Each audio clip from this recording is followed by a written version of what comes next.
राजधानी रायपुर से आ रही है, जहां पर आबकारी घोटाले मामले में बड़ी कार्रवाई को अंजाम दिया गया है। चैतन्य बघेल जो पूर्व मुख्यमंत्री भूपेश बघेल के बेटे हैं, उनकी आज कोर्ट में पेशी होगी। ईओडब्ल्यू ने एसीबी और ईओडब्ल्यू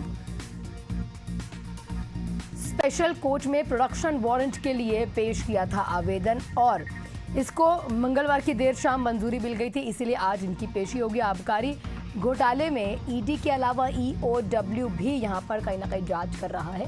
चैतन्य बघेल को दोपहर, क्योंकि अब हो ही रही है, थोड़ी ही देर और है जब कोर्ट में पेश कर दिया जाएगा।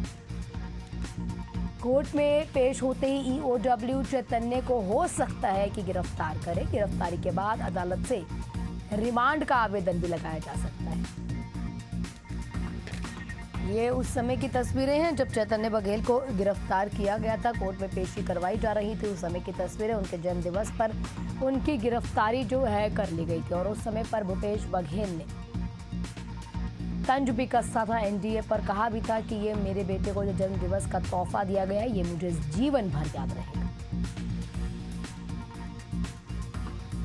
और कड़ी सुरक्षा के बीच चैतन्य बघेल को कोर्ट में पेश किया जा रहा है। हमारे साथ हमारे सहयोगी इम्तियाज जुड़ चुके हैं तमाम जानकारियों के साथ। इम्तियाज, क्या कुछ अपडेट आपके पास? आज कोर्ट में अगर पेशी होती है तो कुछ राहत की खबर आ सकती है या मुश्किलें बढ़ेंगी?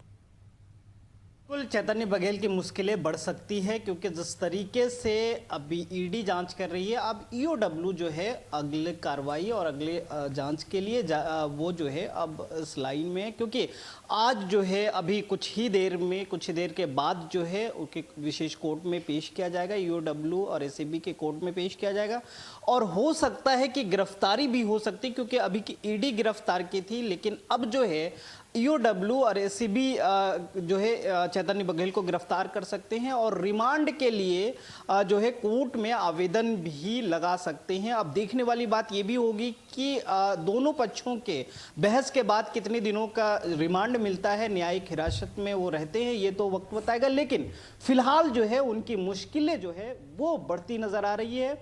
एक और ईडी जो अभी तक जांच कर रही थी, चार्जशीट पेश की है, लेकिन अब जो है ईओडब्ल्यू और एसीबी जांच की प्रक्रिया शुरू कर दी है। तो इससे ये भी कहा जा सकता है कि चैतन्य बघेल की मुश्किलें अब और बढ़ती नजर आ रही है। अब देखने वाली बात ये भी होगी कि ईओडब्ल्यू जो है वो क्या कुछ किन बिंदुओं पर जांच करती है, क्या चार्जशीट पेश करती है, ये तो वक्त बताएगा। लेकिन फिलहाल जिस तरीके से चैतन्य बघेल अभी जेल में बंद है, सेंट्रल जेल में है, उसके बाद आज जो है अभी कुछ वक्त में कोर्ट में पेश किया जाएगा। उसके बाद जो है उनकी गिरफ्तारी ईओडब्ल्यू की तरफ से हो सकती है, और ये भी हो सकता है कि वो उनके रिमांड, न्यायिक रिमांड के लिए वहाँ कोर्ट में याचिका लगा सकते हैं। उसके बाद जो है इनकी मुश्किलें और भी बढ़ सकती है।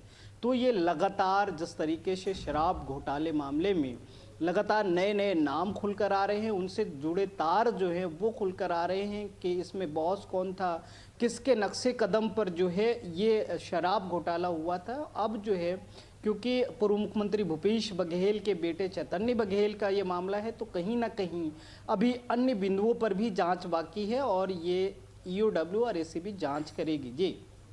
लेकिन कहीं ना कहीं इम्तियाज, इस तरीके से अगर मुश्किलें बढ़ेंगी तो राजनीति भी होगी। अब इस पे भूपेश बघेल ने उस समय कहा था, ये जो तोहफा है ये एनडीए ने अगर मुझे दिया है तो मुझे जीवन भर याद रहेगा। तो अब राजनीति के लहजे से अगर देखें तो इस मामले पे क्या कहा जा रहा है कांग्रेस के द्वारा?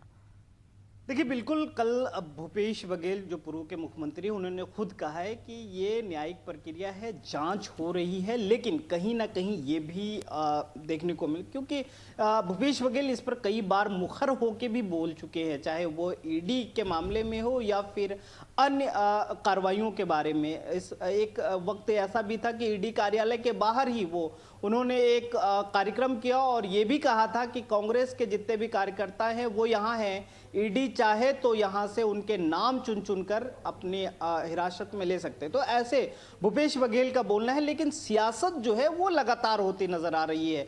एक और जहाँ कांग्रेस के जो नेता हैं वो कुछ बोलते हैं, पूर्व के मंत्री कुछ बोलते हैं, उसके बाद जो है क्योंकि ये कार्रवाई लगातार चलती आ रही है और इस पर सियासत होना भी लाजमी है, क्योंकि ये शराब घोटाला जो है वो बड़ा घोटाला है। और जब कांग्रेस के कार्यकाल में ऐसे कई घोटाले हुए हैं, चाहे वो कोल घोटाला हो, शराब घोटाला हो, और इसमें आईएएस अधिकारी से लेकर नेता मंत्री जो है पूर्व के हैं वो शामिल है, तो आहाना सियासत होना लाजमी है, क्योंकि इस मामले में और भी बड़े खुलासे हो सकते हैं। जिस तरीके से चैट वायरल हो रहे हैं, ऐसा लग रहा है कि और भी बड़े नाम इसमें लेकिन इम्तियाज, अब राजनीति भी देख ली हमने, कहीं ना कहीं कार्रवाई भी सुन ली है, लेकिन ईडी के अब कौन से पुख्ता सबूत मिले हैं जो वो कोर्ट में पेश करके कहीं ना कहीं मुश्किलें चैतन्य बघेल की बढ़ा सकते हैं। जो चैट्स वायरल हो रही हैं उसको तो इस तरीके से दिखाया जा रहा है कि ये नकली चैट्स है, ये अभी बनाई गई हैं और ये फंसाने की कोशिश की जा रही है। इसके अलावा डॉक्यूमेंटेशंस के कुछ ऐसे जो पुख्ता सबूत मिले हो चैतन्य बघेल की मुश्किलें जिस कारण बढ़ पाए?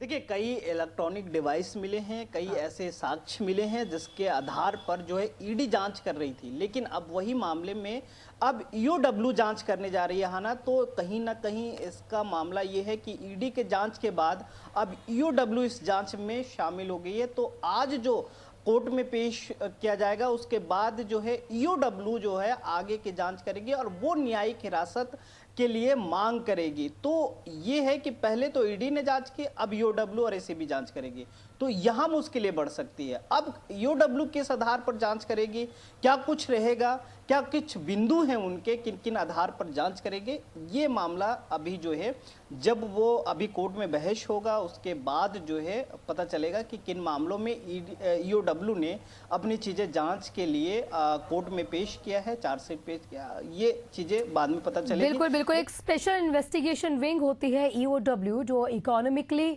ये तमाम चीज़ों को देखती है। ये जो आर्थिक आपने जो भी नुकसान कहीं ना कहीं पहुंचाया होता है, जो ऑफेंस विंग है यानी ईओडब्ल्यू के जो पूरा नाम है, इसमें कहीं ना कहीं अब ईओडब्ल्यू ईडी के बाद जांच करेगी। बहुत बहुत शुक्रिया आपका इम्तियाज तमाम जानकारियों के लिए। और उत्तर प्रदेश के मेरठ से इस वक्त की बड़ी खबर आ रही है। बीच सड़क पर महिला पर एसिड अटैक हुआ है, इलाके में अफरा तफरी मच गई। एसिड अटैक से महिला की हालत गंभीर बताई जा रही है। गंभीर हालत के ही चलते दिल्ली उसे रेफर कर दिया गया। लोहिया नगर थाना क्षेत्र का ये पूरा मामला है।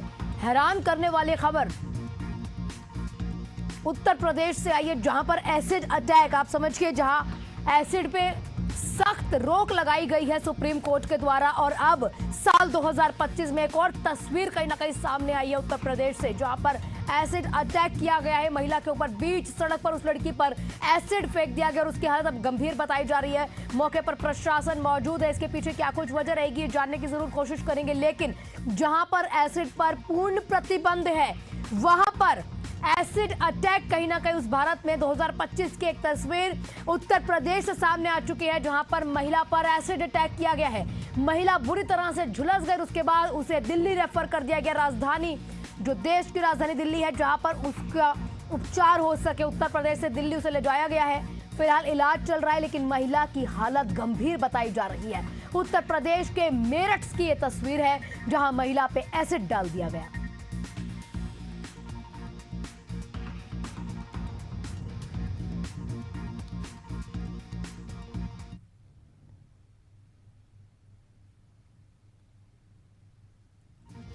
इसी बीच एक और बड़ी खबर कानपुर से आ रही है, जहां पर ट्रेन से गिरकर यात्री की मौत हो जाती है। ट्रेन के गेट पर बैठकर आराम कर रहा था ये शख्स। स्टेशन मास्टर की सूचना पर पुलिस ने फिलहाल कार्रवाई तो शुरू कर दी है। अब खमेला गांव के पास ये हादसा हुआ है। बड़ी खबर, बड़ी जानकारी आपको दे रही है। खमेला गांव के पास ये हादसा हुआ है।